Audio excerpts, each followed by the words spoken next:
All right, Jesse on Fire, welcome back to the channel. Now, we're going to talk about Conor McGregor in the press conference and what his plans are. Also, I want to talk about the interview that he just did. Well, I guess not the interview, the Instagram Live that he just had, because that's what made me think about what he's going to do in the press conference. And I think I know what he's going to do in the press conference, and I'm going to make a prediction about that right now. That's what this video is going to be.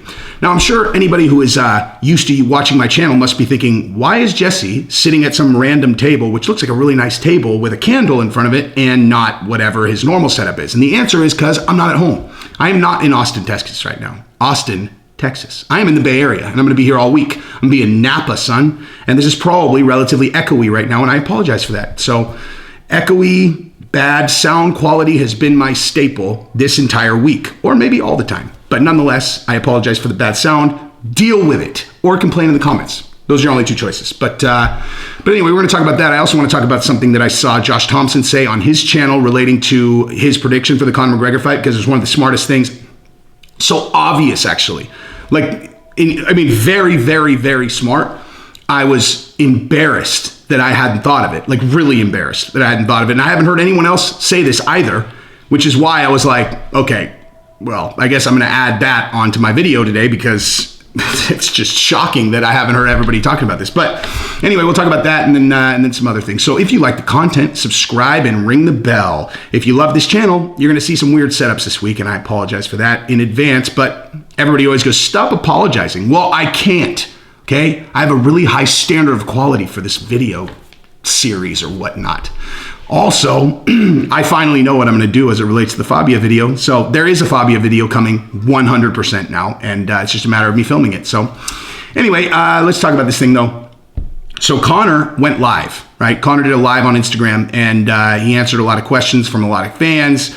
I always think lives are so interesting when you are used to seeing a guy in a certain environment where, you're used to seeing him like in press conferences or interviews or whatever. And then when they go live, it's like, oh, okay, this is what this guy's really like, which is hilarious, because anytime I go live, the kinds of comments that I get are people are like, man, you're much more likable than I thought. I'm like, I mean, thanks. I would prefer that they're like, you're much more likable when you're live and being yourself than, you're really likable in your videos. And then when you go live, it's like, Jesus, this guy's terrible, But with Conor, he just seemed calm. He seemed really calm. But I felt pretty good, predicting what his mindset is going into this fight, right? And then what he's going to do in the press conference, I think, is going to reflect that.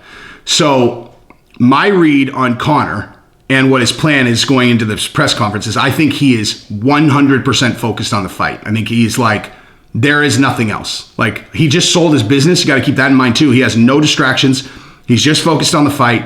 And when they asked him about the things that Dustin had been saying, like I went over in the last video, I may or may not have exaggerated a little bit, but yeah, I mean, when you look at that and you think through how Conor would have reacted previously, he seems extraordinarily calm, right?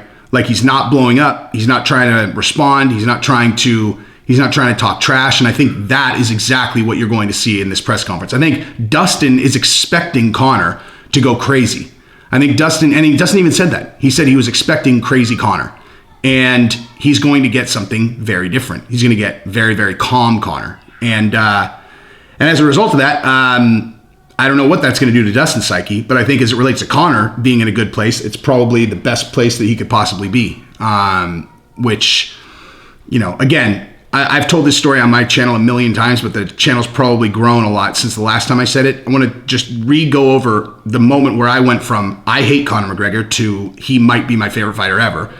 And that was in between the minute that he lost to Nate Diaz and the minute that he won against Nate Diaz. Like, I couldn't stand Conor McGregor. I literally could not stand him.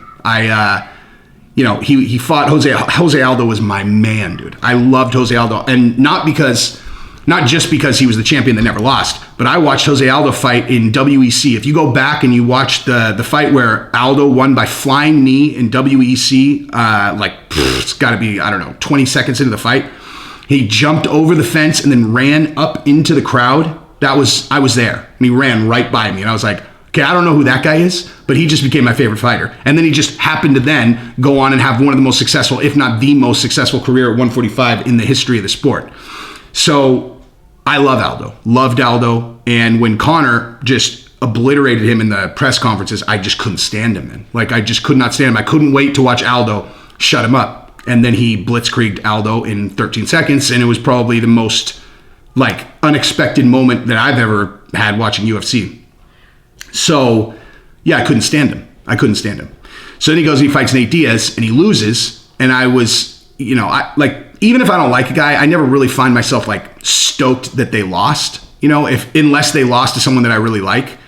I'm just not wired to root against a guy for whatever. If I don't like him, I won't root for him, but I don't get any satisfaction out of seeing them lose for whatever reason. So like, I wasn't like, yay, Conor lost.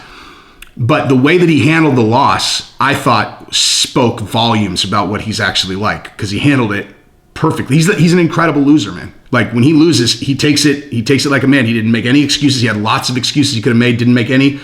And then he decided that out of all the options that he had for his next fight, which were anything he wanted, he chose the exact same fight at 170. And I was like, whoa, that is a gangster call. And then he did no media, focused exclusively on training, and then he came back and he won in one of the most heroic performances I think I've ever seen. And I mean, I don't know how this is going to play out with Dustin, but he's taken the same approach.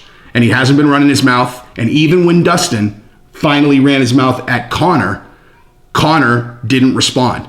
You know, all he said was, yeah, he's been talking a lot. He's going to pay for that. And I think that's exactly how he's going to play the press conference. So I think Conor is going to be cold, collected. I don't see him yelling at Dustin. I don't see him behaving. I think he's going to talk at the press conference the way that I'm talking right now, which is just calm, matter of fact. I think that's how he's going to handle it. And Dustin doesn't normally talk the way that he is. So, you know, like I said in my last video, I think Dustin thinks he has a huge mental edge on Conor, or at the very least, he's very confident. And we'll see how all that plays out. So the thing with Josh Thompson, though, that he said that I was like, man, that is brilliant and embarrassing that I hadn't thought of it, is he said, so the reason why, you know, Conor was getting just tattooed with calf kicks that whole time was because it's lefty on lefty, and that front leg, if you're heavy on the front leg, the calf kick is right there, which, you know, everybody knows.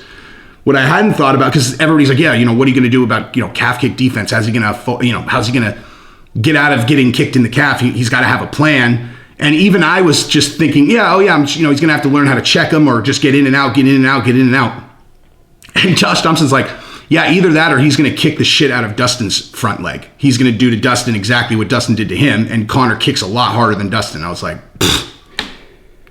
duh. That's exactly what he's going to do, of course. Like, he's going to tattoo Dustin with a calf kick right out of the gate. But, you know, or he's going to try. Dustin obviously is trained checking calf kicks. That's exactly what Dustin said, you know, coming out of that last fight, was that Conor was not checking them correctly, that he didn't have his leg all the way out, and so it was still wrapping around his leg.